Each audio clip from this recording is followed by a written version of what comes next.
All right, so merry meet everybody, and welcome to Shadow Work to Change Your Life. So this is a brand new workshop that I've created where I'm going to share some of my story, where I came from, how I got to where I am, the transformations that I've made through my own shadow work and energy work, as well as share 9 techniques that I've personally used that I think are responsible for the drastic changes that I've seen. And then those are things that you can implement in your own life right away. And then at the end, we will talk a little bit about our Shadow Seekers membership, which is opening up tomorrow, essentially. Actually, at the end of this workshop, for anybody who's here live or watches this in the next 24 hours, you can totally get in early before our spots fill up. But we'll talk a little bit about that, and you can learn about the membership then. Okay, so I'm going to get started, and let's put this in slideshow presentation for us.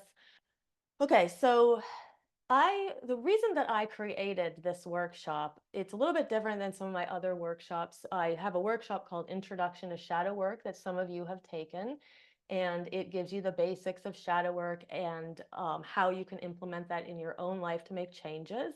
I will teach that workshop again, and there's a little bit of summary of that workshop in this one. But what I really wanted to talk about tonight was how to do shadow work that really changes your life. Many people come to me and they ask about shadow work. A lot of people have dabbled in it. They've tried it on their own. You know, the most classic thing that people often do are shadow work prompts. I encourage those as well. But sometimes people find that they're sort of like spinning their wheels with it and it's not really making any change in their lives. And a lot of it has to do with not really knowing what to do, how to implement it. That can be a big one. Maybe not having guidance or support that they need. So there can be a variety of reasons why we try the shadow work and it doesn't work. But this type of shadow work can change your life. And I think the real key to it is being able to implement the practices and really regularly do them and get in the groove of it. It becomes like a life that we live. You know, as far as our witchcraft goes, those of you who consider yourselves witches, Wiccans, pagans, whatever you call yourself, some of you I know really don't identify with those labels. Maybe you find yourself to be an empath, spiritually minded, whatever you call yourselves. Um, we will find that if we want to really deepen our experience of the craft, or whatever spiritual abilities we have to practice it, right? We have to implement it. It's one thing to dabble in it, it's one thing to read about it, but where we really start to see change is when we do something. We do something in our lives. Okay, so this is meant to leave you with ideas that you can get started with right now. Some of them may be ideas you're already doing. Maybe you could do them even more deeply than you already are, and some maybe things you've never even thought about trying before. So I always start all my workshops on shadow work with this quote: unless you make the unconscious conscious, it will direct your life and you will call it fate. So this is by the great Carl Jung. Many people call him the godfather of shadow work.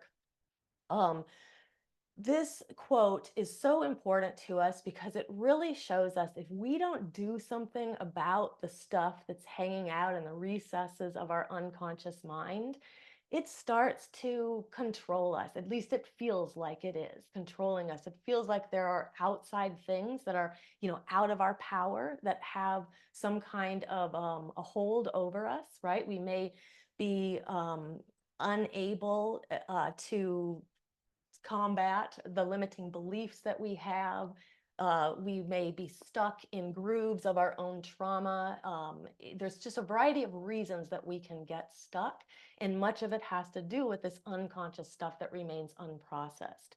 And so Carl Jung said those things that we call fate, those things that we think I'm just like fated to be a poor person, or I'm just fated to never have a job I like, or not have a relationship that works, those narratives that we tell ourselves, really, those aren't fate. We have the power to change anything in our lives, if we know how to dig into the unconscious and figure out what's driving it all. And that's the gift that shadow work can give us. So I'm just going to start. These first 5 minutes is going to be a review for some of you who've already taken some of my shadow work workshops. We're just going to talk about what is the shadow, what is shadow work, and why we use energy work with it. And this is for those of you who are new to this, know nothing about it, and also for those of you who just want a refresher. It's always good to hear it again, right? So The shadow is the rejected parts of our personality, and this contains both negative and positive aspects. Now, there's this misconception that the shadow is all the dark and bad stuff about us, and that's simply not true. The shadow also contains the positive aspects of you that you reject. Anything that you have tried in your life. Like I tell the story about me as the little ballerina at 4 or 5 years old, being kicked out of ballet school because allegedly I wasn't graceful enough, right? And this carries this narrative, it gets built over my life. I'm not graceful, I'm not flexible, I'm uncoordinated. And there's this little ballerina that lives inside of me that is there to tap into as creative energy. So everybody has a story like this, I'm sure, something that you dabbled in, you tried, people told you you weren't good at it, or for whatever reason you left it behind. And that is inside your shadow as well. And so there's a creative aspect of our shadow that can be very powerful. But the part that we most often talk about are the more negative qualities, our anger, our jealousy, our rage, you know, all the things that we say, the qualities that exist in kind of the outskirts of our society, and the criminals and the people that we don't want to be like, right? But but really, all those parts are contained inside of us as well. And we need to acknowledge them so that we can integrate them back into the personality so they're not causing all this strife. Because the shadow traits cause us distress. We're unconsciously fighting against the shadow at all times. And this is causing sort of like this underlying energy in you that you're often not even aware of. You may notice it as like something's not right, I'm not feeling good, I'm ill at ease, I want more, I want less of that. That's how you're going to experience it. But really what it is the shadow aspects of you underneath the surface that you're fighting against. That unconscious rejection of the shadow takes a ton of energy. And if there's a way that we could figure out how to break that cycle, then the energy could be put towards a better use. I'd rather spend that energy on something that's going to accelerate my growth, right? So what would happen if we could instead turn that energy towards our spiritual advancement, our evolution, or towards amplifying our spiritual gifts? What would happen then, right? So that is the gift that shadow work promises us, but it's a gift that really only comes to those who work at this. So it's not something that we can just dabble in. The doing the shadow work prompts is great. It's a great stepping off point, but we do need to get deeper with the work, and we need to be willing to put in the work. And sometimes that makes people shy away from shadow work. They're like, I don't have time for it right now. And that can be a true reality. Like sometimes there's just not time for this kind of work. But when you come to a place where, someday you may come to a place where you've just had enough. You'll see in my own story, there was just a moment where I had enough and I needed a different solution. And when you come to that place and when you get fed up with the way that you're living and the way that you're not embodying what you want to exist as, that's when you start to put in this work and you start to really, really change your life. So don't worry, I'm going to tell you all about the things I did. So, when you get to that place, and maybe you're there right now, I hope you are, since you're at this workshop, probably you are, but you'll have some things that you can implement in your own life. So shadow work is the process of acknowledging and integrating the various aspects of the shadow. It's about removing this mask that we wear. This mask in psychoanalytic and psychodynamic theory is called the persona. And once we can remove the persona, we're able to see what's really underneath. That's how we can actually see our true essence. Otherwise, we're sort of this like um, amalgamation of all the things we think that people want us to be, that likable personality. You know, we don't really fully understand who we are until we take off the mask. And many people say we don't really fully understand who another person is until they take off their mask, or at least we take off ours and we start doing our shadow work. It's very difficult to control the direction of our life when that shadow remains out of reach. Now, during shadow work, what we're really doing at the essence is finding deeper meaning in those things that affect us, the triggers, the things and the people that annoy, irritate, anger us. This is why this is sort of a jumping off point, because it shows us the parts of us that can be worked on. Now, during shadow work, too, what we can also do is not only search for the root causes of our blockages within this own life, our own present day trauma, but we also can search for them in our past lives. And as far as ancestrally, they can also be inherited and transmitted. So, some of the stuff that you're carrying around, some of the blockages you have, they're not actually from this life. And when you start doing shadow work, and they may not even be from you, they may be from someone else. But as you start doing shadow work, you'll start to see what's my shit versus what is somebody else's, and what is the stuff that I'm actually bringing in over the course of multiple lifetimes. Because sometimes we have these lessons to learn, and they don't take just one lifetime. And sometimes people feel a little upset to hear that, like they did something wrong. And I am going to stress that there are lessons that need multiple lifetimes. These are agreements that we make in between our incarnations. But if we start to see patterns, that are like playing out in our lives, and as we do past life regression, we may not start to see some of those patterns in the past lives as well. This gives us a clue as to these things we can work on. So it's not just about this present day life necessarily. So with all of that, to me, when I hear all of that, and I try to put myself back in the shoes of somebody who hasn't done a lot of this work before, it can feel very overwhelming. And so I think it's very important to talk about what are the benefits, so you can see that there is like a light at the end of the tunnel. There's gold at the end of the rainbow for those who follow this path. Many people say that it feels like coming home to yourself, and that can be such an important thing. Many people who engage in a regular shadow work practice, they notice that there is an amplification of their spiritual gifts. They may feel more whole, calm, and peaceful. They find that it amplifies their ability to heal themselves and also others. And so what many people who come to this path find, and many people who come to witchcraft in general, they are healers, right? They're empaths. They're very sensitive to energy. And when we start to heal our own selves, we start to understand the mechanisms of our psyche and how we can fix that.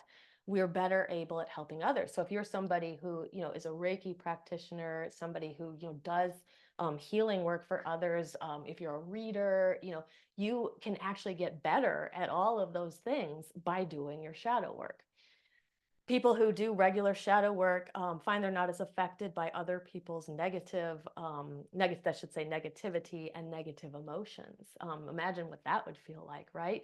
And usually what happens, and I can speak from my own experience, it's not that you're totally immune to it, like you still feel it, it's still there, but you're just not as affected by it. It's sort of like, oh, it doesn't matter quite as much anymore. The things that used to bother you so much, they stop bothering you, which means you got energy for other stuff, for better stuff. The people who do regular shadow work also experience improved relationships. They're better able to set and maintain interpersonal boundaries as well. That's a big one for many people, especially a lot of us who come to this path are overgivers. We're always giving way more than we have, and we're not filling up our own cup. And it can be really hard to set boundaries and maintain them. And there's probably a lot of people in your life who love to overstep them. And as you do more of your shadow work, you just get better at holding your boundaries.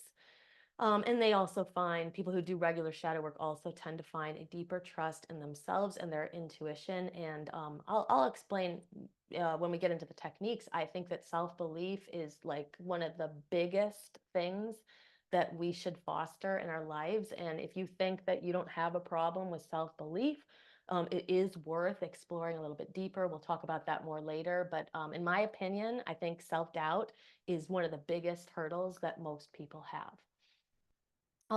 Okay, so before I get into a little bit of my journey, I just wanted to talk about why I think that we should pair shadow work with energy work. Traditional shadow work programs or things that you read about, like if you Google it online, I did a lot of research before this workshop. People rarely talk about the energy component that can go along with shadow work. But if we only do our shadow work, we're not going to take into account the subtle bodies. So we all have a physical body, but we also have subtle bodies, our energetic body, our emotional body, our mental body. And these are stacked on top of our physical body. You could actually think of it as like Russian nesting dolls, one inside the other. Now, shadow work will help us clear out the emotional and the mental blockages that we have, but there can be stuck and stagnant energy that stays in the energetic body. In Sanskrit, we call this the pranamaya kosha. So this is like our breath body, our energy body. And that stuck and stagnant energy, even if you clear it out of your mind, it can still stay stuck in the body, which means that we haven't really fully cleared it, which is why it's so important to pair energy work with our shadow work. Now, when we do energy work, we get the stuck and stagnant energy moving again, and that makes people feel lighter and freer, which is awesome, right? Who doesn't want to feel that? But it also helps us tap more deeply into the emotional and mental bodies, which is where the shadow work takes place. So not only are you going to feel better when you're combining these two, but you're also going to find that your shadow work gets better. You get deeper at it. You get down to the core of what's going on better when you're clearing out your energetic blockages.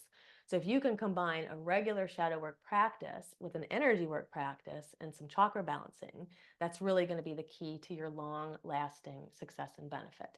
And I'm going to talk about all of these techniques in just in a little bit. But I wanted to speak a little bit about my own journey, and it's mostly so that you can see the transformation that I made, because I feel like when we hear other people's stories, it can be very inspiring. Sometimes we think, oh, that person, they have something that I don't have. Maybe they have it easier than me, or they don't have all the problems that I have, or but if that person had perfect mental health, I'm not just teaching shadow work because I have perfect mental health. I'm teaching shadow work because I went through hell and I came out of it. And so I'm just going to start, and I'm going to go back to the beginning.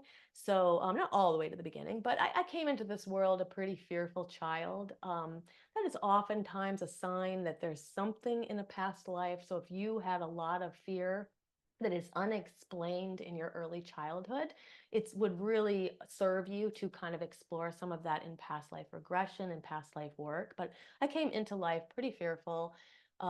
Slept with a knife at times when I was a little kid. I would cry at night because I was afraid that my dad was going to die. I had this idea in my mind that he was going to die in a plane crash. And I would cry and cry and cry. And I remember at about like 7 years old thinking like, I need some serious therapy. And I grew up in Indiana. Like, the cornfields were not far from my house. Our family owned a farm. And, therapy was not something that people did in the 80s and the 90s back in Indiana. So to have a little kid think that thought, to me, that is really telling, right? And perhaps it sort of explains where the rest of my life would go. But so as I got older, as a kid, I developed an eating disorder. I developed it pretty young. Back then, people, at least in our town, didn't even know what an eating disorder was. I developed it around seventh grade. There's a lot of explanations for why I developed it. I was taken to a therapist who tried to say it was about sexual abuse. There was really, I was trying to plant ideas in my head about this, or lead me into thinking that that was what it was about. But really, I had a family that, it was a good family. We didn't see eye to eye on the way to express emotions. So I think that was probably part of the problem that I had. I didn't fit in. I was suppressing all my emotions all the time, which I think I was then expressing in this eating disorder as a way to cry out for help.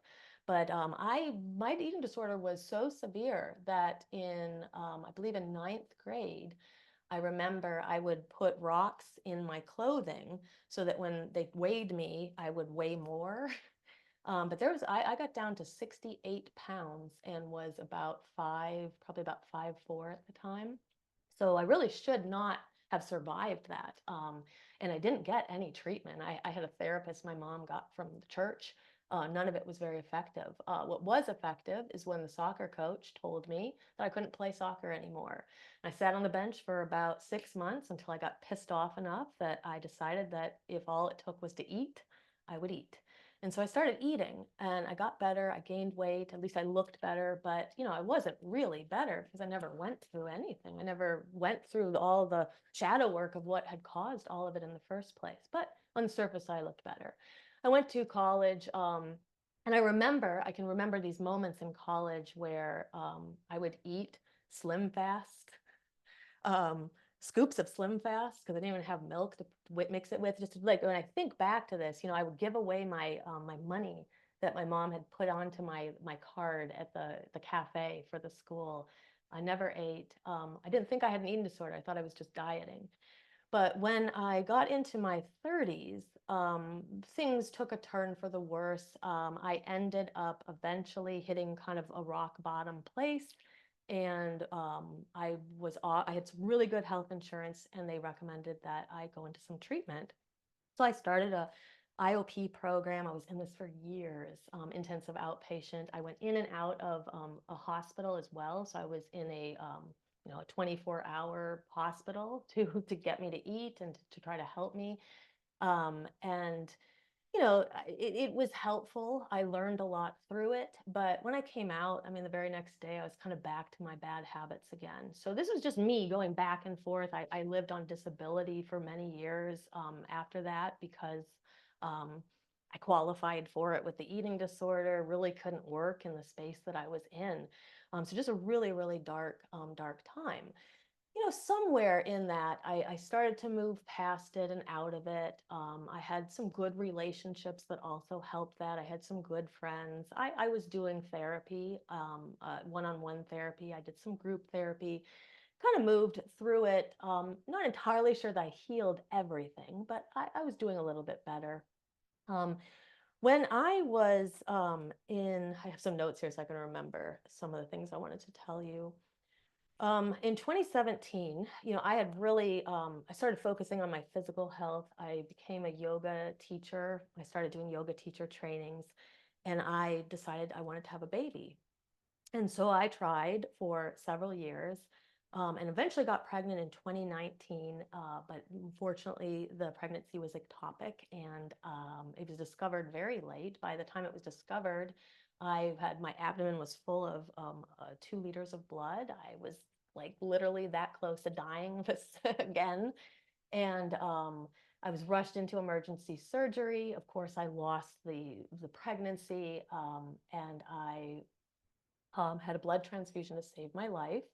When I came out of the surgery, I was very hopeful. I'd had kind of a near-death experience during it. I was visited by the spirit of my child who told me not to worry, that they were still coming.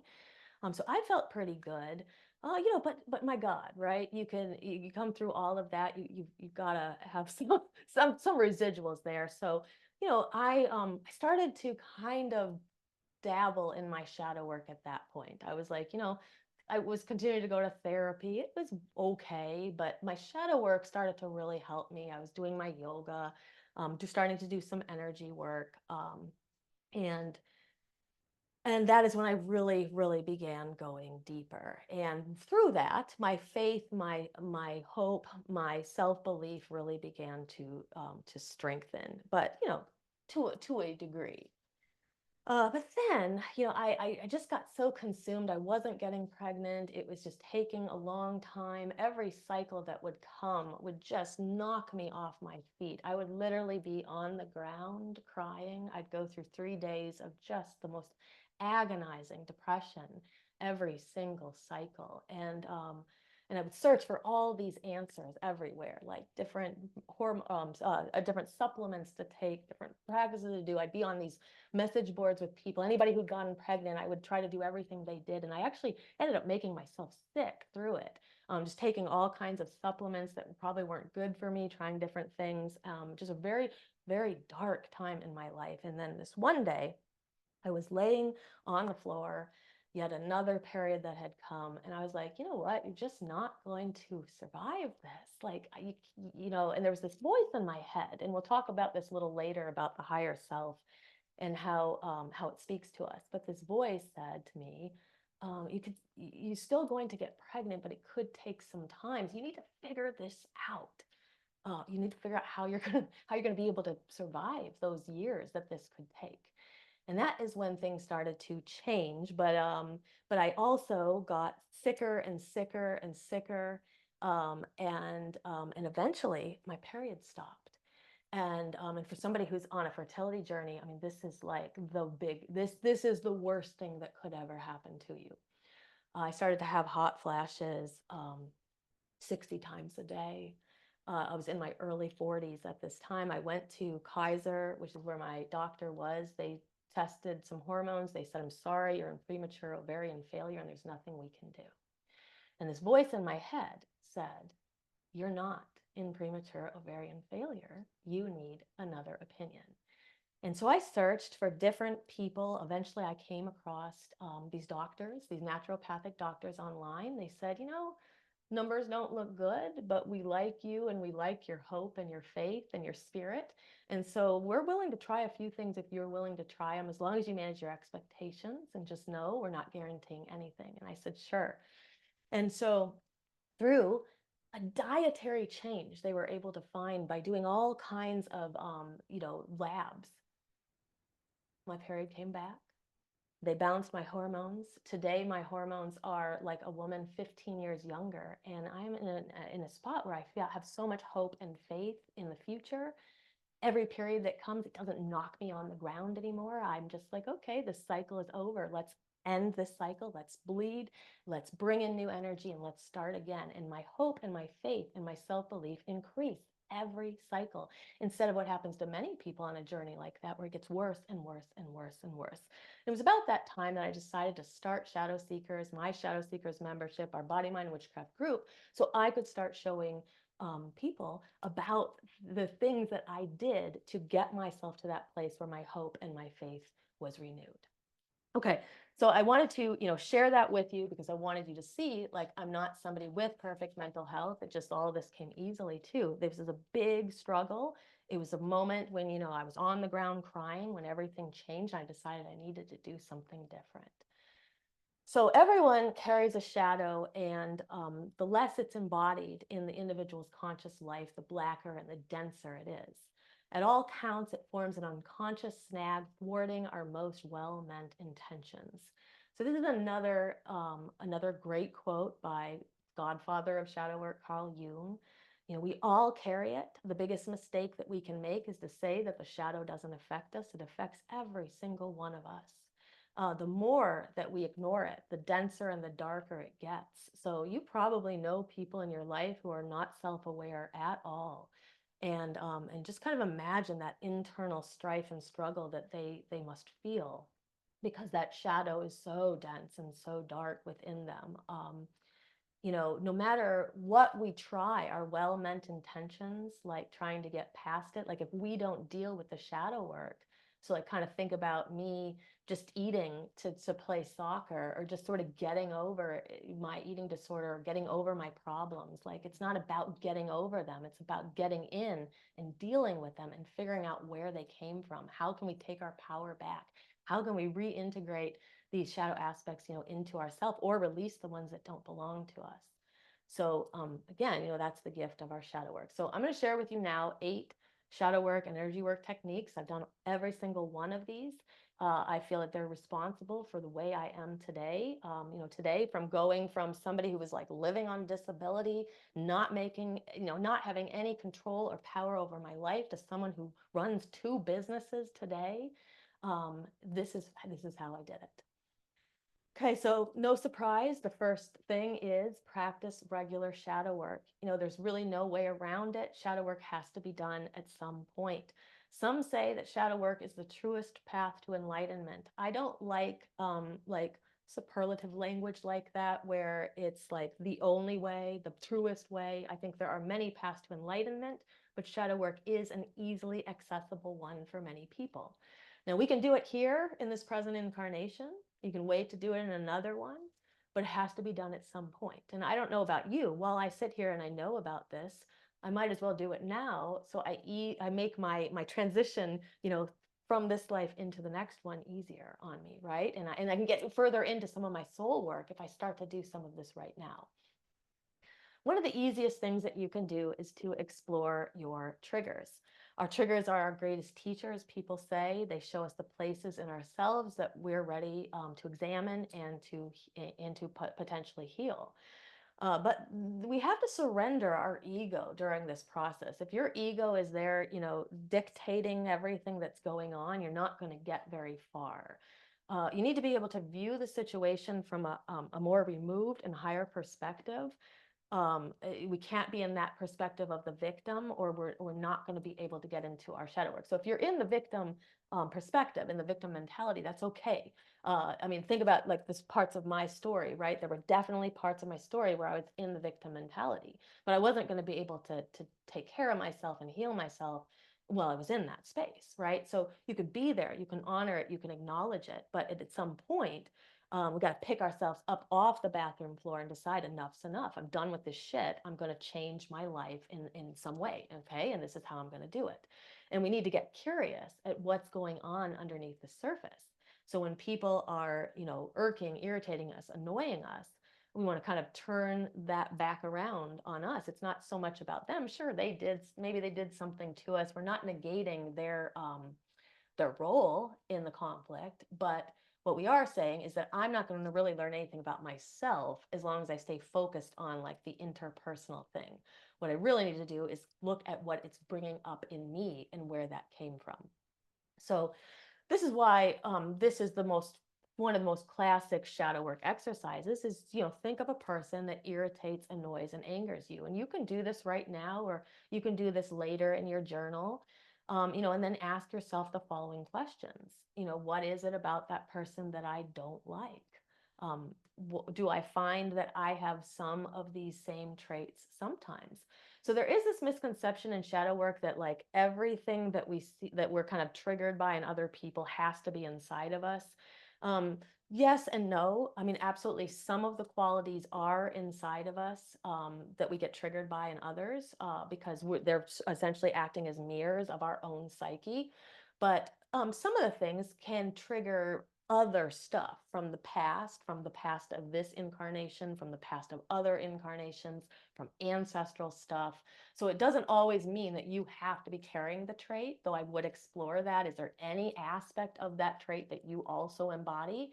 But it doesn't always have to be the only way of looking at it. You can ask yourself other questions like what makes it so difficult to be around this person? What parts of this person activate when I'm around? What parts of me does this person activate when I'm around them, right? So they may be doing something, let's say like your boss is a narcissist and she triggers something in you. It doesn't have to be your own narcissism necessarily that she's triggering, and it a lot of times won't be when you're dealing with really kind of mentally ill people like that. But she could be triggering something that goes back to your dad or to your brother or your grandma, right? Or to a past life. And that's where when we start to remove ourselves from the situation, look at it kind of from a bird's eye view, we can get deeper into some of this. Now there's another, so that is a great exercise that I recommend people do. So when somebody says like, how do I do shadow work? Right there, that would be a way to start. Now you don't do this every single day, but when you notice that there's someone kind of bothering you and you decide, okay, I've got time to sit down and maybe do some shadow work around it, this can be what you do. If you're doing a dark moon ritual and you want to do some shadow work, you could literally cast your circle and do this exercise in that receptive space of the circle. Now, another exercise that you can do is the shadow work 3-2-1 process. It can also be a good way to gain insight into, what is underneath the shadows. So again, you think of a person that you have a conflict with. Usually I would recommend a person. As you get better at this and you do it multiple times, you can actually think of like an institution, a global problem, a problem in your own life. It doesn't necessarily have to be a person. But for the beginning, start with a person, and you're going to describe that person using third person pronouns. So like he, she, they, etc.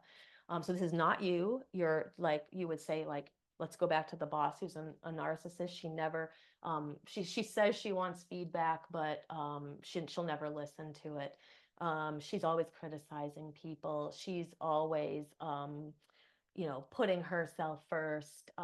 She's the first one to leave. You could go on and on and on. You could list all of the things in third person that this person does, right? Then you're going to shift to the second person. This is why I call it 3, 2, 1. You shift to the second person, and you're going to have a mental conversation with that person, shifting to your second person pronoun, you. So now you're going to ask questions. You can even talk to them. You do this. When you do this, I feel this way. Why do you do this? What do you want? What are you trying to tell me? What do I need to know about your motivations? And it's kind of interesting what can come up during this. I do recommend, you'll see later, we're going to talk about energy work, but I do recommend that a person kind of do some energy work. You want to be in a kind of a receptive state when you're doing an exercise like this. And you also have to sort of surrender your judgment of what comes through. The answers will kind of pop into your head. You don't want to second guess that or wipe it or sweep it away and say, oh, I'm making that up. Just really, if you're doing this, you've got to go all in, and you've got to promise yourself that I'm going to really listen to what's coming up. And then finally, you shift your perspective to the first person. This is the I and the me pronouns. And you begin to answer the questions from their perspective. So like, why do you criticize, or why do you invite feedback, but then you won't listen to it? That's the second person. And then they say, what would they say, right? What would they say? Would they say, I am afraid of something? I mean, what will they say? So you could do this for you. You'll have different answers depending on what you've picked, depending on the situation. But again, for this entire exercise, you really need to let go of your expectations around it. Let what's coming through come through. Trust that it is true. Trust that it is useful. It's useful information, and you can get a lot out of this exercise. So definitely something I recommend that you try, and you can gain insight into kind of your own personal triggers through this, and when you use this method regularly. And that is the key to a lot of this. It's regularity. Again, like shadow work, you could totally dabble in it and you'll get something out of it, but you don't see the big life transformations that like I went through when you're just kind of dabbling. So if you take the time, maybe once a month, you sit down and you do some of this work, or every once a week you do it, or once every 2 weeks, or whatever it takes, but find some regularity in it, and it can help a lot. Okay, so practice regular energy work. Now, this is also important. I've already talked about why energy work is so helpful to pair with our shadow work. The key here is to shake up our stuck and stagnant energy. And the key here, again, is regularity. We can't really dabble in it. You don't want to do some breath work, right, once a month. We need to be doing it more often than that if we want to see an effect. Now, some of the stuff that I'm going to talk about, the effect is fast. Some of it's almost immediate. And I'm actually going to show you a couple of exercises today that are, because that is the beauty of energy work, is that you see it, you feel it in your body right away. And in some ways, people say it gets it can get, I don't want to use the word addictive, because I don't think that's really the best adjective to describe it, but it has an intrinsic value to it, which means that you feel the benefit just from doing it. It can absolutely have longer overarching benefits that help you in your life and in your goals, but immediately you feel better. And so you want to do it again, and you want to do it again, and you want to do it again. So things you can do is walking, meditation. I recommend that people walk. There's a book by Julia Cameron. If people have never heard of her, she's an author who wrote the book, The Artist's Way. And it's a book on how to bring back your creative energy. A fantastic book. And one of the things she talks about in that book is walking, and how walking helps with our creativity. It helps us get into the flow state, which we're going to talk about in a moment. And she went on to write another book just literally about walking. And I can't remember the name of it off the top of my head. I think it was called Walking the Water or something like that. But You know, you can do traditional walking meditation, which is just sort of like pacing back and forth, you know, 10 to 20 steps as you sort of get into a meditative state. But I take a regular walk, you know, several times a week. And man, the ideas that come to me when I'm doing that, I have to carry paper and pen with me because it really just kind of gets your energy going, gets your energy flowing. So that can be a really good way to kind of do energy work, chakra balancing, really working with your 7 chakras. We're not talking about the chakras in detail in this workshop tonight. I do have a future workshop I'll do. And in our Shadow Seekers membership, we talk a lot about chakras. We have workshops on all of the different chakras. But regularly working on balancing your chakras is beneficial, will be beneficial to you. Doing Kundalini energy exercises. I'm going to show you a couple in just a moment for those who have never done them or don't even know what they are. They move massive amounts of energy in your body, as does breath work. Flow style yoga.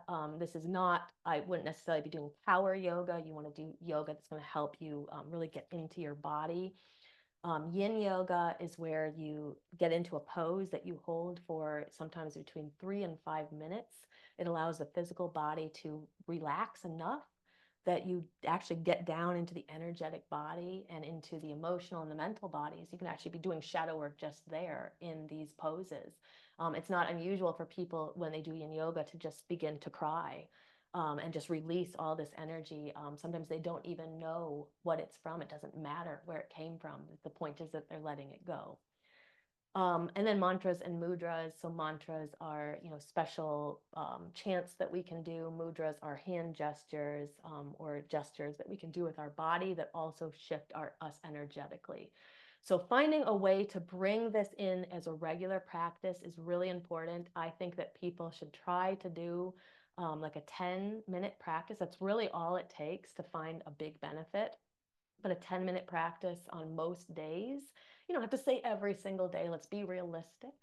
I want to set up people with practices that they can maintain, and saying we must do a 1 hour practice every single day, you're not going to do it. And you're going to fail at it. And then you're not going to like it and you're going to fall off. So let's make it realistic. Start with 10 minutes. You'll probably find you love it so much. The next thing you know, you somehow found 20 minutes. And the next thing you know, you somehow found 30 minutes. So but regularity is going to be your key. So I would be working towards like 4 to 5 times a week to really establish that good regularity. So if you don't know what to do, I'm going to give you a couple of exercises. So this isn't going to be a full practice here, but it will show you what the exercises are like, and then you can do some of these on your own. If you really get into this, you can join us in Shadow Seekers, and we do this all together all the time. Okay, so I think what I'm going to do here is, so these are the things I wanted to show, but because I'm on this little window, I don't think you're going to be able to see me as well. So what I'm going to do is I'm going to take the share off, and I'm just going to demonstrate these exercises for you really, really quick. But I have to remember the ones that we're going to do here. Okay.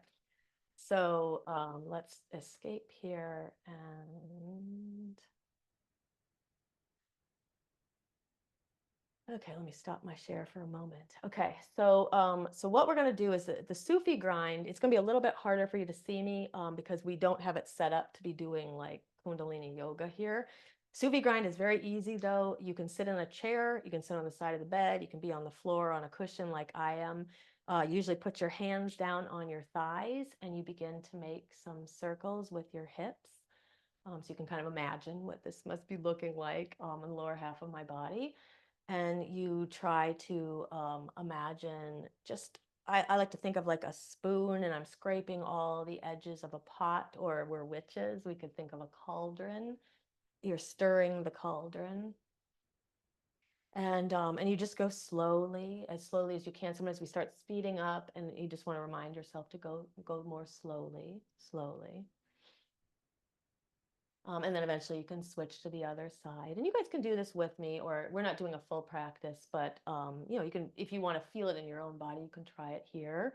You'll also get a copy of this replay and you can go back. And then what I recommend with each of these exercises is I would do them for 1 to 2 minutes.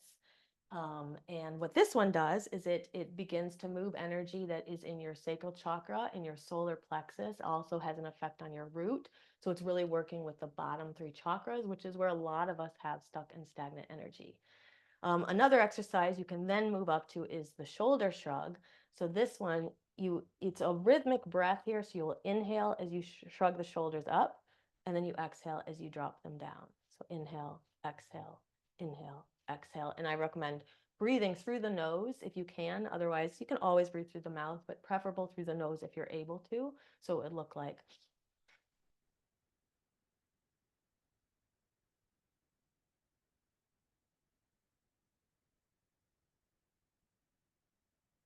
And you would do that for, again, a minute to 2 minutes, and that will help break up stuck and stagnant energy in the, it will help with the solar plexus and with the heart space as well.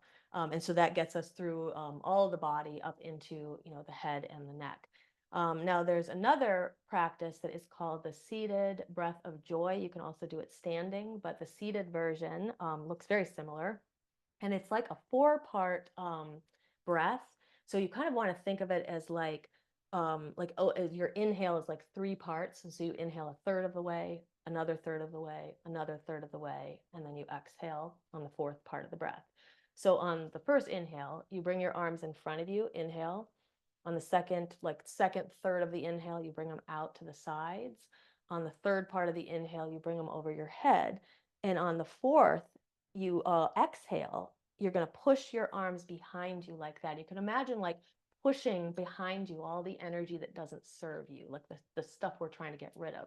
So we put it together, it looks like. And I like to breathe out through an open O-shaped mouth when I do it, but you can also breathe out through your nose. But I'll typically will inhale through my nose, the 3 parts of the inhale, and then I'll exhale through my mouth. So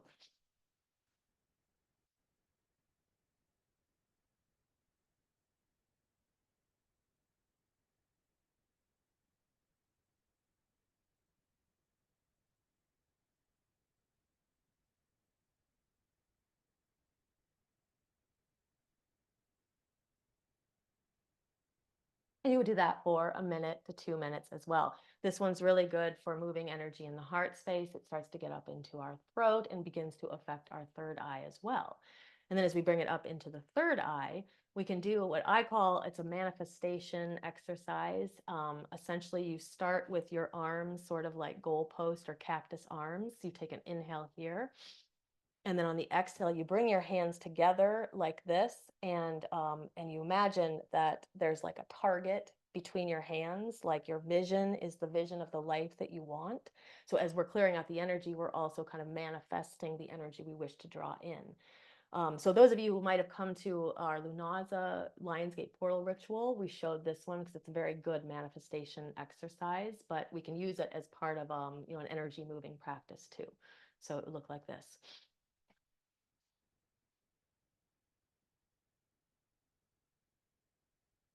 And then while you're doing it, you can also sort of imagine your vision. What is the thing that you want to draw in, that you want to create? You can imagine that, between your hands here. This really helps to focus your gaze, your clarity on what you're trying to draw in. And it also activates the third eye, which is also very good. So again, just so nobody missed it.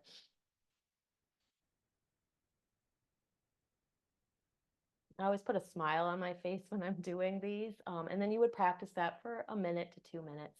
So you can see right now we've got 4 exercises. So if we were doing a minute to 2 minutes, we've already built up to like a 6 to 8 minute practice maybe.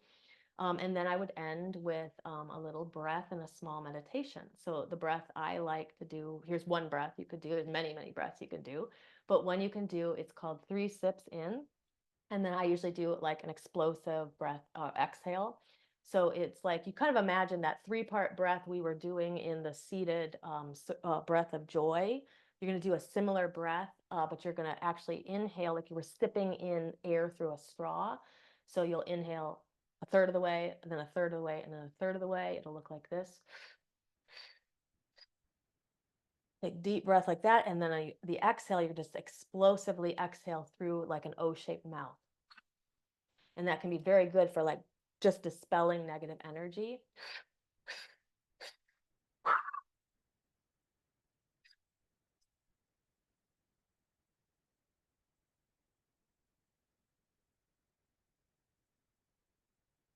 And I would recommend people do like, you can get a little lightheaded, especially if you don't do a lot of breath work. So you can do like 10 rounds of that, 15 rounds of that, maybe just a minute of that breath. That can be a really good one. And then we can do the Satanama meditation. And this is really good for people who find meditation difficult because the mind wanders. Using a mudra and a mantra like Satanama can help us kind of bring us back to the meditative space. So what I recommend doing is, so first of all, Satanama, it means birth, life, death, rebirth. And so it's basically, it brings us into the cycle, like literally everything is always in a continual state of birth, life, death, rebirth. So like even our thoughts, our emotions, like I'm sure you've heard this before, your emotions and your thoughts, they're not real necessarily, right? They're not always truth, and they are fluctuating. Your emotions, you feel depressed in this moment, but you don't have to feel depressed in the next one. And that's what Satanama kind of reminds us of. And it also brings us into this like just cycle of peace, and just finding flow within the energy of the universe. And so what I usually do is close my eyes, and then you bring your finger to your thumb to your pinky, and you'll say sa, and then you bring your thumb to your ring finger, na. Oh, sorry, sa, ta, and then it's na. You bring your middle finger to your thumb, sa, ta, na, and then ma. You bring your pointer finger to your thumb. Okay, so pinky, sa, ta, na, ma, sa, ta, na, ma, sa, ta, na, ma, sa, ta, na, ma, sa, ta, na, ma. And you go slower than that if you want. Sa, ta, na, ma, sa, ta, na, ma. You can bring the hands down on the knees when you do it. They don't have to be raised up. I'm just doing that so you can see it. But you can do a meditation like that for a couple of minutes. And if you do like really, you can actually do a really slow one too, where you like take a full inhale for each part of it. So like sa. And then on the exhale, you can go ta, na, inhale, ma, exhale. And that can be very good at bringing your energy down as well. So to put that all together, and you've got a 10-minute practice. So hopefully you enjoyed that. And if you get really interested in that kind of work, we do all of that work in our Shadow Seekers membership. Okay, so I'm going to go back to, we're going to go back to sharing my screen. And we'll got a little bit more to present. And I see there's like a lot of comments in here, and I'm going to look at those in just a bit. But let me go back. It's interesting how everything starts to look different. I can't even see where I share. There we go. Okay, perfect. Okay. Okay, so next idea, and these are all, again, all practices I've done, finding a flow state as a regular practice. Again, I can't hit home enough how important regular is. So the flow state can help us feel more in harmony with our own lives. It can help us connect more to the higher self. We'll talk about the higher self in idea number 4 in a little bit greater detail. During the flow state, we may experience a distortion of time. That's one of my favorite parts. It really does feel like time can slow down. I wrote this workshop literally 2 hours before I'm presenting it. And I remember I started to panic. And I said to myself, you know what? That panicked energy, that clenching of the body, not going to help at all. And so I'm going to take a deep breath, and I'm going to I can get this all done, and I can find the flow state, and I can be focused and, get my work done. And you can experience this sort of like slowing down of time. Sometimes it feels like you're being guided by an invisible hand. You kind of just know intuitively what to do next, what parts to cut out when you're crunched for time, what parts to, still do because they're necessary. Now, this flow state can't be chased. It's simply a natural result of our physical and energetic bodies becoming more open and receptive. So all the stuff that we just talked about in ideas 1 and 2 help get you into the flow state. The more that you can get in the flow state, the better you're going to feel. You will want to become aware of the day-to-day tension that you carry in your body. So many of us carry tension in the shoulders, the jaw, the hips, the legs, the stomach clenched. That's a big one for me. And you really want to become aware of that. Like when you notice that you're clenching, that you're tensing up your body, you got to take a breath and just set an intention to let go of a little bit of that. And it's really incredible how much the power of your intention and becoming aware of your own clenching and tension in your body can help you. But that tension is going to disrupt the flow of energy through your body. Now you're going to find that you have less of that as you do the regular energy practice. If you do that, you'll find that you have less of that tension. But still, you'll need to, I still, to this day, I still have to remind myself, okay, the shoulders are hiked up. Okay, the jaw is clenched. There's no reason for it. I need to let go of some of that tension.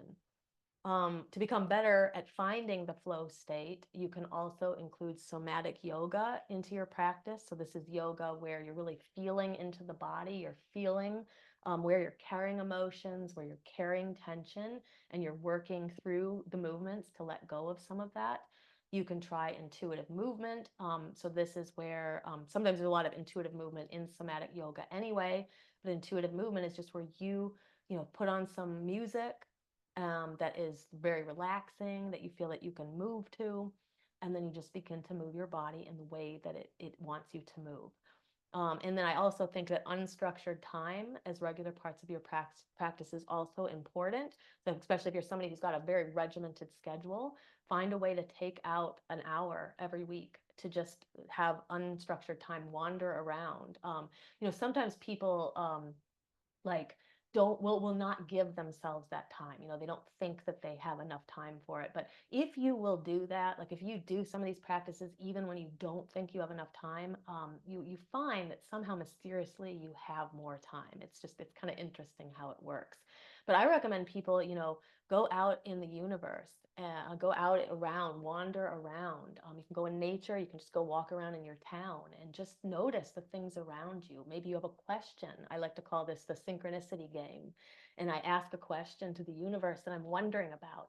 And then I walk out and I look for, or I listen for the first interesting thing that might have a message to answer my question. Maybe a passing conversation, music coming, in a passing car, an animal that I see, a synchronous number, various different things, and you just become very open and receptive to what's coming through.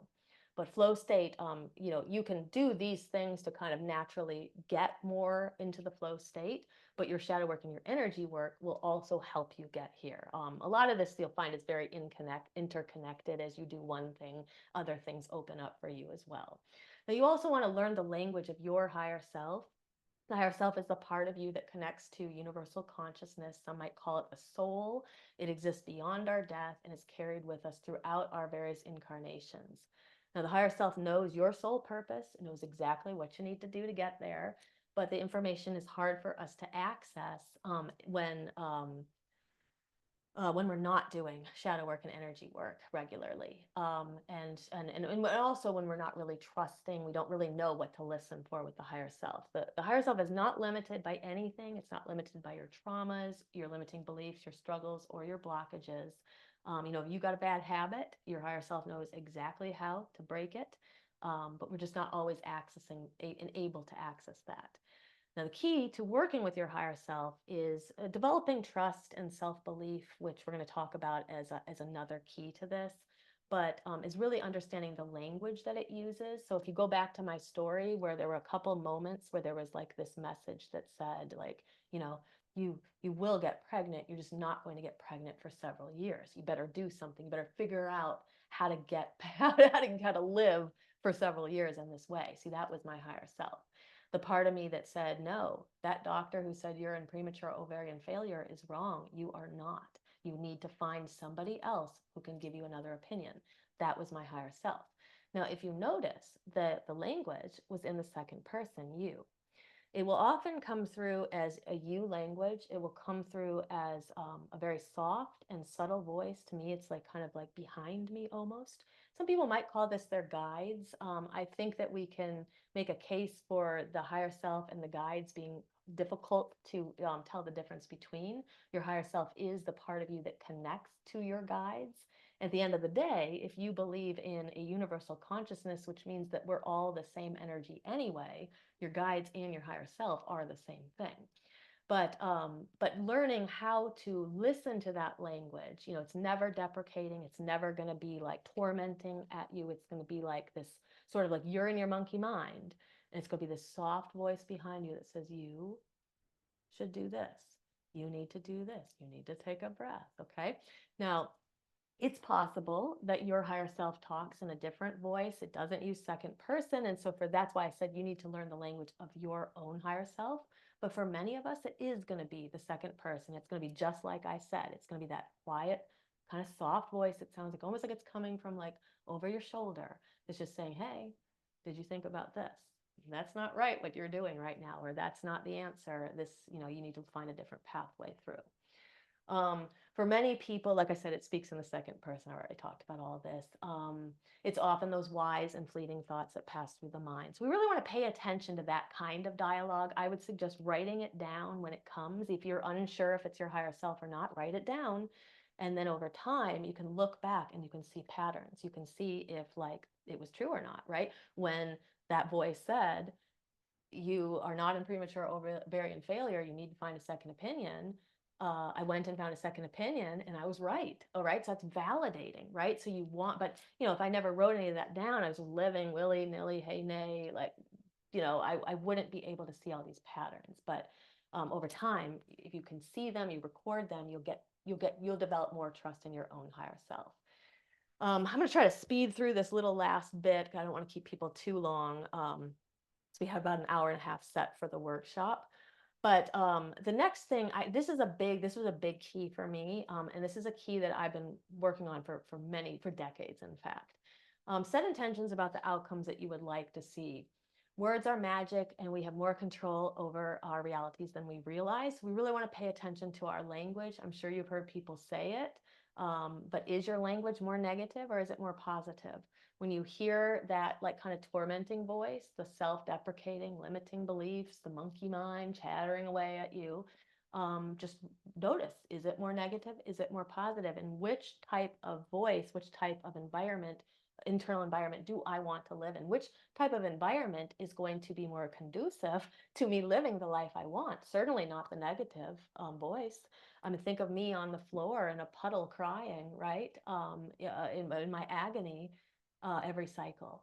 That was not helpful. That was not helpful. And that's when the voice said, get up off the floor and do something about it, because this isn't going to help. It may sound too simple to work, but there's great power in slightly shifting your language so that negative thoughts become more positive ones. And it can go from like, let's say there's a tormenting voice that's just saying, I'll never have enough money to pay for everything I need to, or I'll never have enough time, or I'll never have enough this.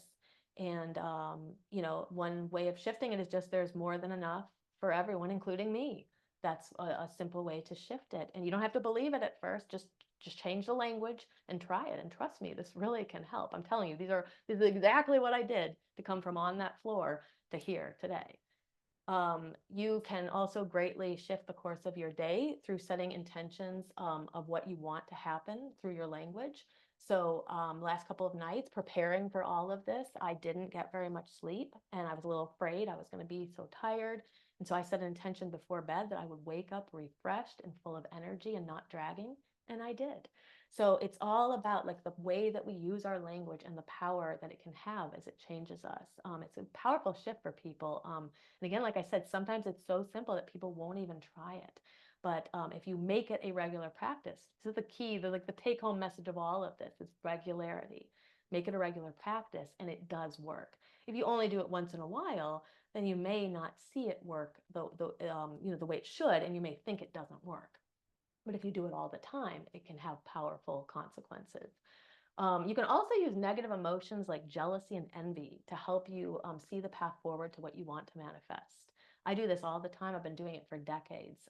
I remember, just this is a silly example, but a life-changing one. When I was living in Boston, going to school there, I was selling stuff on eBay and half.com in order to make money. So I'd sell my old textbooks, I'd sell all kinds of stuff. I had Beanie Babies. And I remember every time that I addressed a package to someone in California, there would be this pang of jealousy in my heart.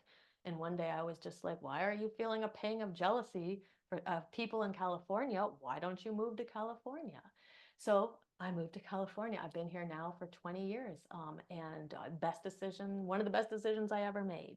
So we can use that kind of those emotions, of like those negative emotions, to shift us into like, well, do something about it.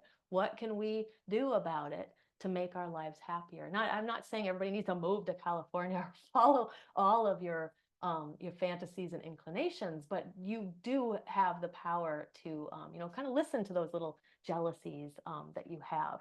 I was in a fertility membership for a year before I made my own membership, and I remember this little pang of jealousy at the lady who ran it. Like, it's so awesome how she could run this and she could help so many people. And then I was like, why are you feeling that way? Why don't you start your own membership? So, I certainly don't mean to make it sound like it's super easy, but when you do all of this stuff, life just becomes easier. The path becomes clearer, and, it's easier to find the way forward. This, to me, this might be, if you take home anything, take home this part. Self-belief, transforming self-doubt into self-belief can be one of the most powerful things you'll ever do for yourself. It's one of the biggest hindrances to so many people. If you think about it, like, how would I be able to do what I did, move past like feeling like, I was in an ovarian failure. I was like, if I didn't believe in myself. And I remember looking at people that I saw get pregnant, and one of the things I noticed in many of them was this belief. They would go through years of infertility, but they kept this self-belief. They knew they could do it. They knew they could do it, and they did it. And if you're not living the life that you want right now, it's really worth taking the time to explore this idea. Like, what is your self-belief? Do you believe in yourself? Do you believe in your ability to manifest things, in your mundane life, in your magical life? Like, really get honest with yourself. We live in a collective where there's a ton of self-doubt. We pick this up from those around us. We pick it up from our past negative experiences, from our families.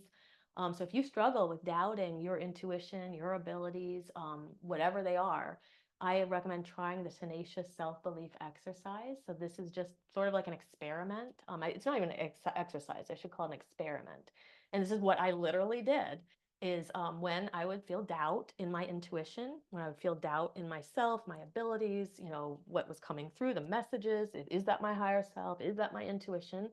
I would just kind of brush it off and be like, I'm going to live right now, and I'm going to trust myself. I'm going to trust what's coming through. I'm going to trust my ideas. I'm going to trust my inclinations about my path until somebody proves me wrong. And most of the time, nobody's coming around to prove us wrong. It's really us. It's us. It's just us and our limiting beliefs and our doubt in ourselves that's proving us wrong all the time. But if you shake it off and you're just like, I'm going to trust that. I'm going to trust that, this idea that I had is one I should pursue, until somebody or something tells me I'm wrong. And you can get really far in life this way. And sometimes, I'll tell you, in the very beginning, I would have to shake it off like multiple times, sometimes multiple times a day, and remind myself, hey, you're in the tenacious self-belief experiment right now. We don't have room for this self-doubt. But try it. Try it for a day. Try it for a week. Try it for a month. Eventually, you start living it. Even today, I still got to shake off the self-doubt sometimes, but it's a lot easier. You'll also, if you have a lot of self-doubt, you'll also likely benefit from working with your solar plexus. The fire element of the solar plexus has the ability to transform your self-doubt into self-belief. Live within the cycles of the sun and the moon. As witches, empath, spiritually minded people, most of us are probably going to say, yeah, I think I'm doing that. But, really think about how much of it are you embodying. It's really more important than we realize. We want to try to follow the wheel of the year. It helps us find the intentions and things that we can work on during the different parts of the cycle. But we can also benefit from paying attention to the lunar cycles. And for me, as a high priestess of a coven where I was leading people in rituals, for a long time, my own practice wasn't really there. Like I was always helping everybody else, but there wasn't enough time for my own practice. And some of you have heard this story, COVID, when our coven went online and we cut back on the number of times we met, it allowed me to start diving deeper into my own practice and into following the cycles of the sun and the moon and doing things that help me stay in tune with those cycles around me. Paying attention to the monthly lunar cycles. That means finding the part of the cycle where you feel more active and having more activating, direct, and focused energy during that time. For many people, that will be the waxing half of the cycle. And then finding that part of the cycle where you feel like your energy is more calm, reflective, and receptive. For many people, that will be the waning half. But really paying attention to that energy when you are in the waning half of the cycle, or at least you're energetically in a place where your energy is waning and it's going inward and it's being more reactive or receptive, we don't need to be running marathons and doing everything we can and filling up our appointment books. That's for the time of the cycle when we're more active. So if you don't really know where the energy of your cycle falls, try just cycling with the natural cycles and try to do the activating things. Go hang out with friends, go to a party, go, do some activating exercise, do all of that during the waxing part of the cycle.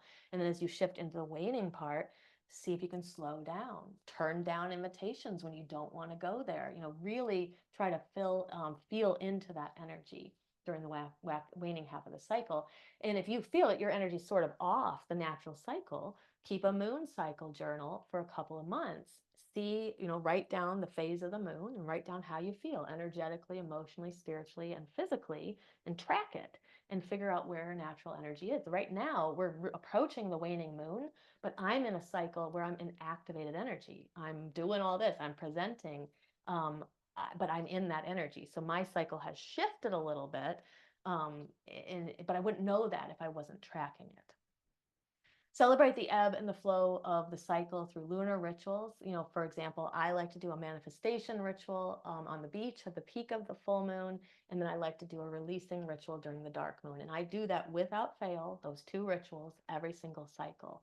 So, if all you do is that in itself is helping you live in the lunar cycles. And then finally, I think that it's important for us to also explore ancestral and past life sources of blockages. Not all blockages come from this current incarnation. Past life astrology and past life regression can give us insight into issues that transcend this lifetime, and some that may go back past more than one lifetime into our past. Now, we can be affected by blockages, limiting beliefs, traumas that come from our ancestors and from the families of this incarnation. So it can come from your past lives. It can come from your ancestral line. It can come sometimes it's like a direct transmission from your grandma to your mom to you. I've talked about this in our Shadow Seekers membership about the fear. There's a fear component that's sort of gotten passed down.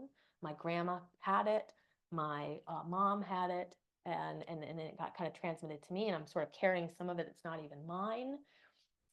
So if we do that exploration of past lives and kind of look into our ancestral lines, look at patterns that exist there. Are there a lot of people who committed suicide? Were there a lot of people with mental health issues? Were there a lot of people living in poverty that had relationship problems, that had gambling problems?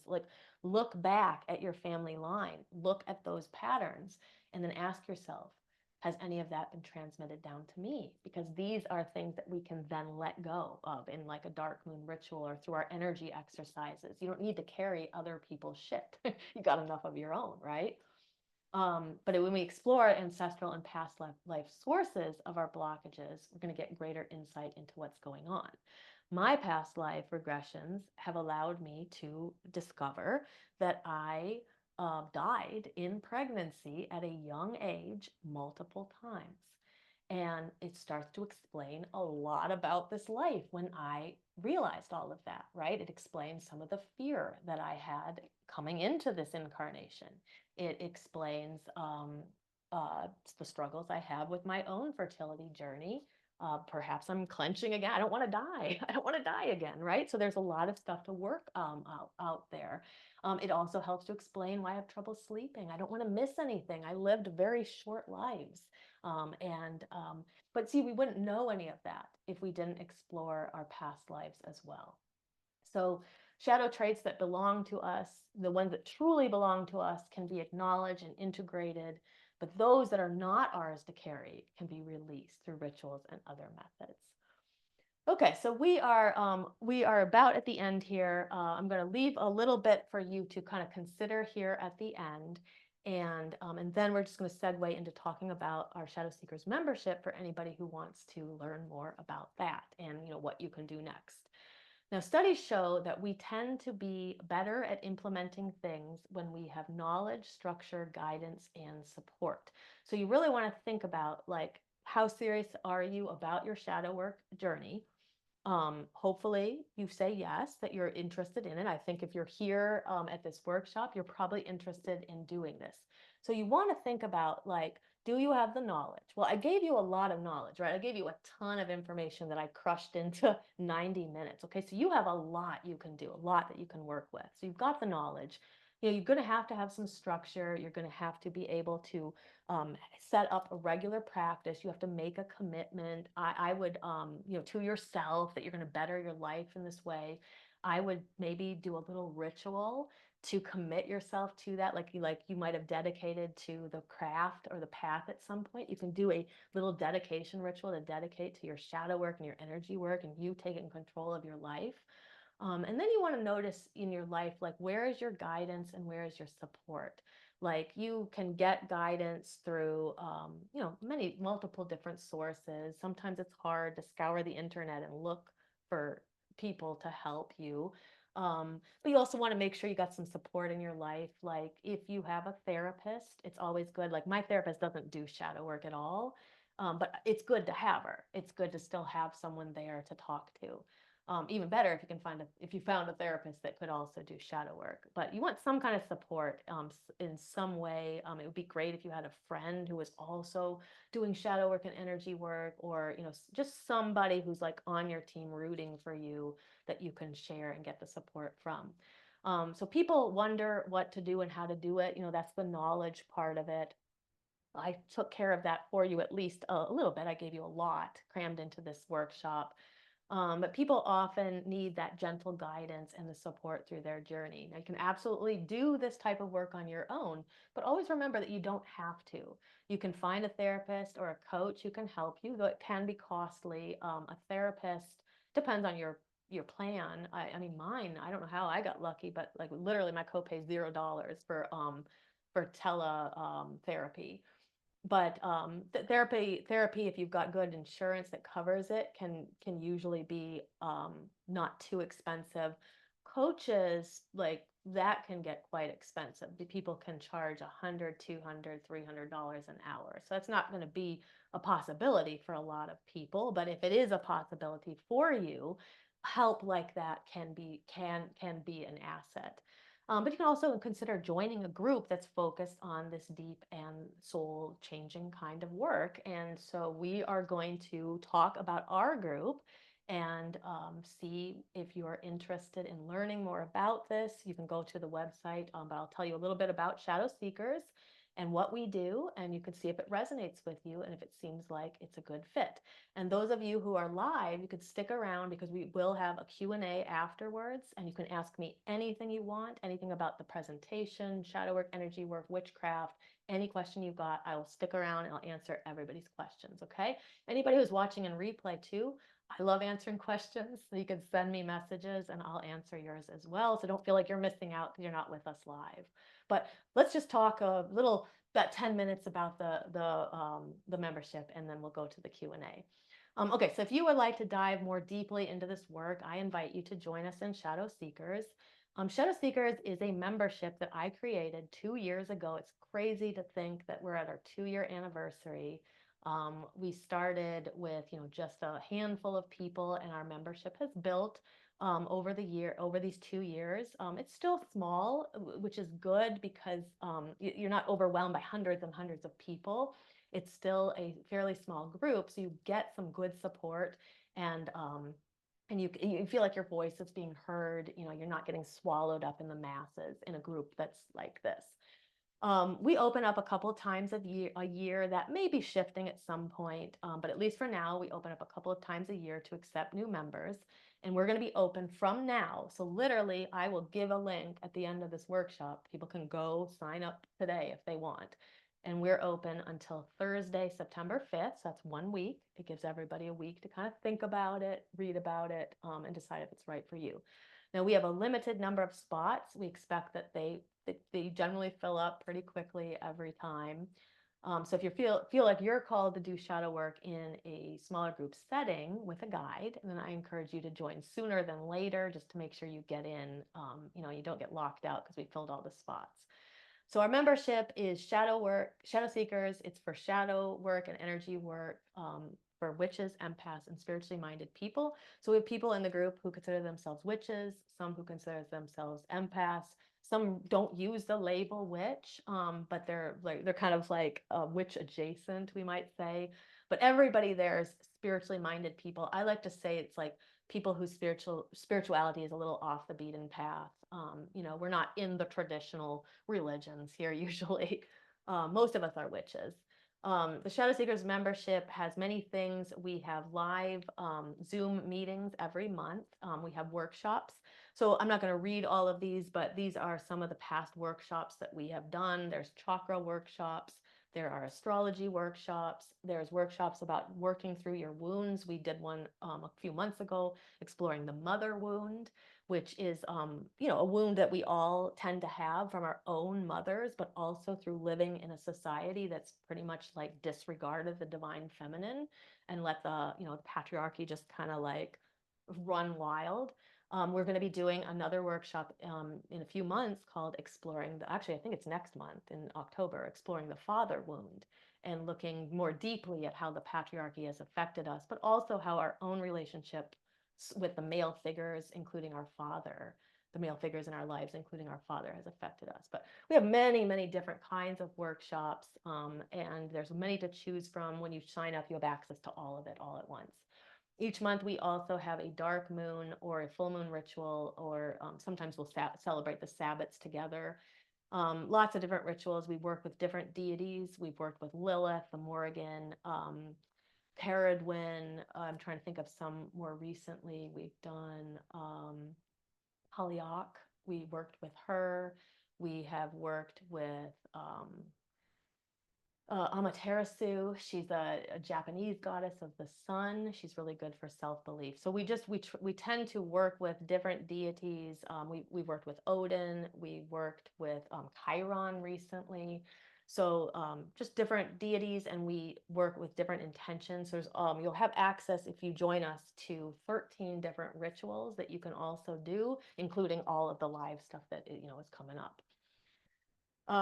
We also have a third monthly Zoom call, which is our office hours, and this is a chance to get some help from me with what you're working on. And then we also have the office hours is really nice. They're unstructured. You just show up, like you can just show up and just hang out. Like some people just hang out and they just like being there. They don't even need to talk or anything. They just like being in the presence of the group. But you can also get help with what you're working on. We also have a series of alignment practices. So all that energy work stuff we were talking about, we have a whole part of the portal where you have different videos that you can go in and do all of this. And then recently, we've also started live yoga and Kundalini energy work and breathwork classes that you can come to live every week, or you can watch those in replay as well. So like if you want to set up a energy work practice, we've got everything you need for that. And like I mentioned, members will get access to all the lives plus all the replays. Now, coming up in September, just like a kind of a snapshot of what we're going to be doing this month, and it gives you an idea of kind of like what a month looks like in the membership. Our first event is our virtual mixer anniversary party that's coming up next Friday, September the 5th. We get together, we play witchy games, have some fun, get to know each other, and there's always a couple of prizes that we give away, which could be like free one-on-one sessions with me, or boxes of witchy goodies that Beth, the Maiden of our Coven, or I put together for you and send to you. We have a workshop coming up every month. We have a workshop this month. It's going to be the shadow side of the solar plexus chakra. We're going to be talking a ton about self-belief this month, and just about like stepping into our power, all of those things that disempower us, how we can move past them, and how we can explore our shadow self through the lens of the solar plexus chakra. We have a ritual. This month's ritual is Mabon, the witch's Thanksgiving. So from a pagan perspective, which Thanksgiving's often celebrated in September around Mabon. And so this is a really great ritual for gratitude. And just when we bring more gratitude into our own lives, we tend to open ourselves up to receiving more of the good things. And then we have our office hours at the end of the month. So that's kind of a snapshot of a month in our membership. So we got some future topics coming up. I'm not going to read through all of these, but I usually plan out the membership a year in advance. So most presently in October, we're going to be exploring the father wound. And then in November, we're going to be healing the witch wound. We tend to all carry that. Those of us who are called to the craft may have been witches and persecuted in past lives, may or may not be. But we all experience the witch wound just living in a society that has turned its back again on the divine feminine, has let the patriarchy just kind of run wild. And there's a lot of healing, there's a lot of pain in many of us, which is often why we come to a shadow work path in the first place. But we can do a lot of healing around that. And then we plan to do some more past life astrology and past life regression. We already have some of that in the portal already that you can jump into if you join. But we're going to do more of it in the future. We're going to look at soul contracts. We're going to be doing some energy tapping techniques, doing some yoga nidra. It's a powerful meditative practice that my teacher said it's like 2 months of yoga nidra is like 25 years of therapy. No joke. It's crazy what it can do for you. Ayurveda for witches. We're going to look at some of the different archetype sets, like the creative archetypes that will help you, bring up some more creative energy in your life. So we just have a lot of great things planned out for the next year. So this, I've already told you quite a bit about me, so I'm not going to go through this really in a lot of detail, but I do, I've been a practicing witch for 25 years. I started practicing the last year or so. I lived in Indiana, and then I really got into it when I was in Boston, joined the Boston Pagan Alliance in 2000. When I came to LA in 2004, I dabbled in a lot of different dabbled in, different occult groups, Western mystery tradition. I was part of Cor Lucius, Builders of the Adytum for a while. I dabbled in OTO because I had a boyfriend who was part of OTO. But eventually I came back to Wicca in 2008. I joined the Covenant of the Twilight Moon. And, eventually I became a high priestess of my own coven. And in 2015, I founded my own tradition, the Midnight Tradition, and that is our current coven of Midnight's Flame. We blend Eastern and Western practices together. I have some degrees and certifications that, honestly, all to me, you don't have to stack your life with a bunch of certifications. It's all about how you live, like the experiences you have and what you learn. But, I come from a counseling background and the yoga background. I'm certified in breath work and meditation. And I'm also an educational therapist and teacher in my muggle job, which means that, I tend to be pretty good at teaching things to people and helping. I help a lot of my students have a lot of struggles with time management, with, limiting beliefs that they have around their abilities as students. And so I really help them. I bring some of these practices in for them. They don't know about this side of me, but they benefit from some of what we do over here. I've already mentioned about my ectopic pregnancy. It's really what got me to dive into my shadow work once and for all. And of course, everything that I teach here in the membership and everything I shared with you in this workshop is exactly all the things that I did myself to get through my dark night of the soul. This is just a glimpse of like the stuff you get if you join, all the lives, the alignment practices, the portal, the replays. We do have a private Facebook group. I didn't mention that either. I will in a moment. And then we also have weekly shadow work prompts and exercises. So your membership includes like all the replays of everything, all the lives, live rituals, live workshops, and live monthly office hours. You get all of the alignment practices in the portal, plus the weekly live yoga and Kundalini energy work classes. Our private members only Facebook group, honestly, is one of the biggest assets of the membership, in my opinion. You don't have to actually engage in it or even join it. If you join the membership, you don't have to be part of that part. But when we did a survey recently and asked current members what their favorite part of the membership was, that was one of the biggest things that came up for people. They love the support that they get from that Facebook group. It's like we call ourselves a little family. When people have problems, you can come into that small group and share them, and there's going to be multiple people are going to pipe up and or pipe in and get and offer you some suggestions. Now we also have an accountability partners and groups part of the membership as well. This is an optional thing where you can sign up and you'd get paired with 1 to 4 other people, so that you would have some friends that you're a little closer to in the membership, and people do all kinds of things with this part. You can meet weekly or bi-weekly or monthly and just check in with each other. You can be on Messenger, you can meet on Zoom. It's just a really nice part of the membership as well. And it just helps you feel like you've got that support. So remember, going back, I said support is one of the things you're going to need the most on your journey. And this is how we're giving it to people in our membership. You also get complimentary tickets to all of our Sabbath rituals. So some of those rituals are closed only to our coven and shadow seekers. Some of them are open to the public. But if you're a member, you don't ever have to purchase any of those tickets through donation to any of our rituals. Everything comes included in your membership. We have weekly shadow work prompts and exercises to give you a little extra in between our sessions. You have access to all the replays in the portal, everything's stored in one place. You can log on a computer. There's also an app that you can go to when you're a member, and all of your stuff is right there. You can access it on your phone or your iPad. We have monthly membership challenges where we take out something we're studying, and we basically have an exercise that you do. And if you fill out a form that says you did the exercise and asks a couple of questions, you get entered into a contest, and there's a prize every single month. Sometimes we send boxes of goodies to people, or you might get a free session with me or a free reading or something.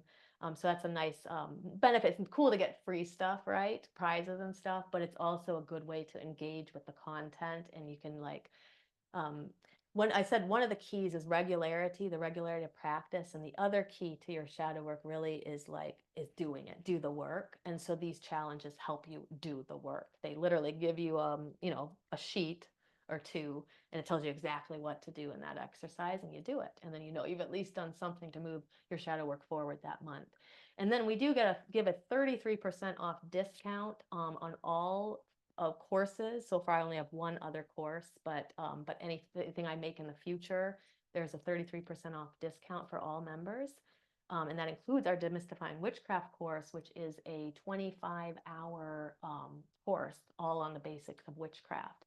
So people can choose to grab that course too, in addition to the membership if they ever want to. And then they can study the foundations of witchcraft from start to finish. Okay, so in a moment, I'm going to give you a website where you can go if you want to learn more about the membership. You can read some of these testimonials are also on the website. So these are from some of our members, just some of the nice things that they've said. Whenever I receive these, I cry because it's hard. It's really hard to run a business like this, especially when it's a startup, and to see the way that people have been changed through shadow work, is so important to me. and to see this feedback of how people are transforming their lives. Just so important.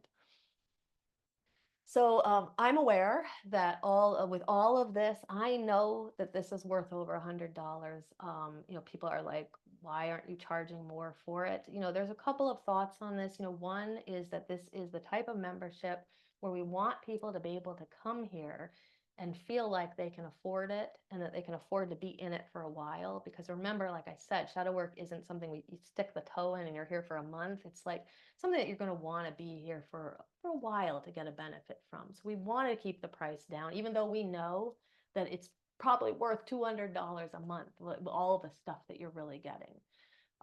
But we offer it for $37 a month, so it's just a little over $1 a day. So just kind of think about like all the stuff you're going to get.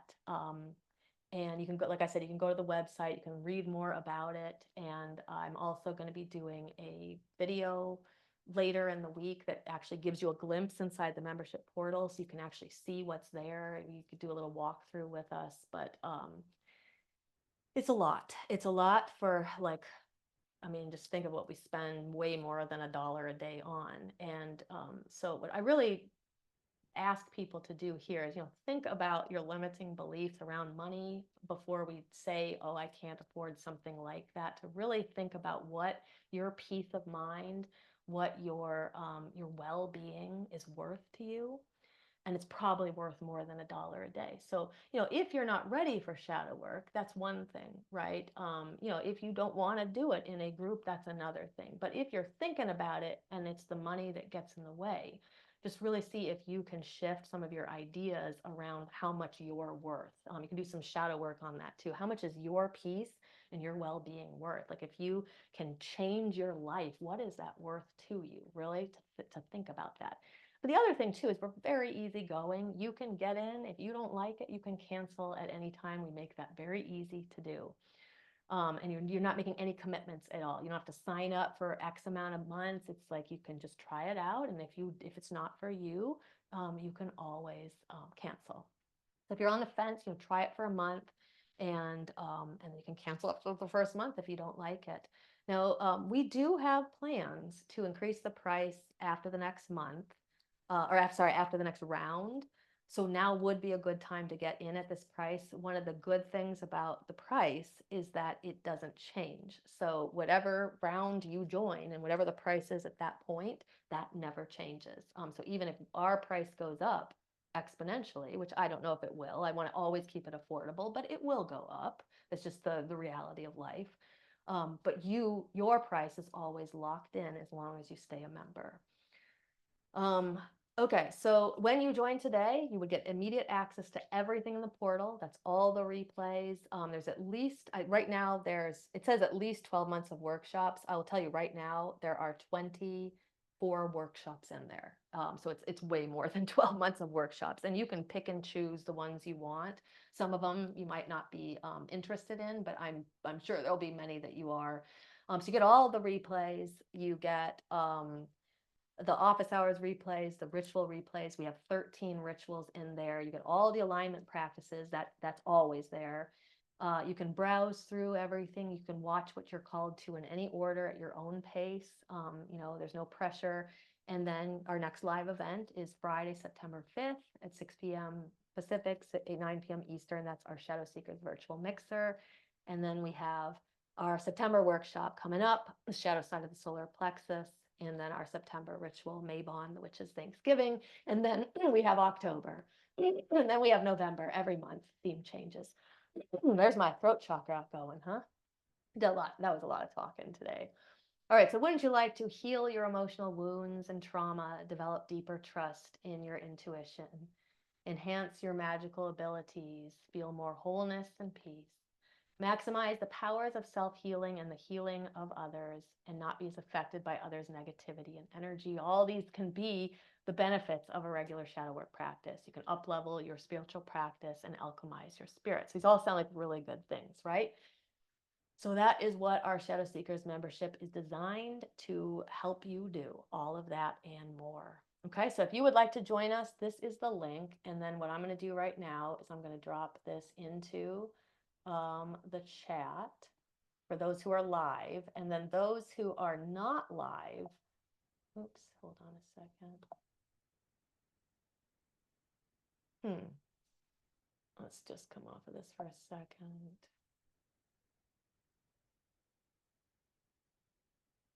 Okay, let me drop this in the chat for you. Okay, so those of you who are live, you'll now have the link in the chat. You can go read about it. You'll see there's a timer on the website. There's 7 days to decide before we close, and I'll be sending some emails throughout the week. I'll be going live a few times to demonstrate, parts of the membership. But we'd love to see you there. If you have any questions, you've got any concerns about anything, reach out to me, and I can answer anything you've got. If there's anything you need to know to help you decide, just let me know. But we'd love to see you in Shadow Seekers. And if it sounds like it's good for you, we got a spot waiting for you. Okay, we'd love to welcome you as the newest member of our Shadow Seekers family. All right, so I'm going to end here the replay or the recording now. And those of you who are with us live, you can stick around. We'll do a Q&A. I'm going to look through the chat and everything. And actually, hold on a second here. Before we end, I saw that some of our Shadow Seekers are actually in the chat right now talking about like Shadow Seekers. So like Sabrina said that Shadow Seekers has allowed me to heal in areas that were locked. Since I had joined, I've definitely become more grounded and changed. People notice how I have even though how much I have, even though I do not notice it or do not see it. I've learned to ground in areas when life gets tough and not explode. It was definitely the best decision. So it's really powerful when we hear other people who are in it. Pamela said, anyone considering this, do it. Shadow Seekers is the best thing you can do for yourself. So much great information here, and AISLIN gives very good direction and gentle guidance. Thank you, guys. It's so nice to hear all of this. Misty said, I agree. She said, Shadow Seekers has done wonders for me, and I'm nowhere near done. It's definitely a lifelong process.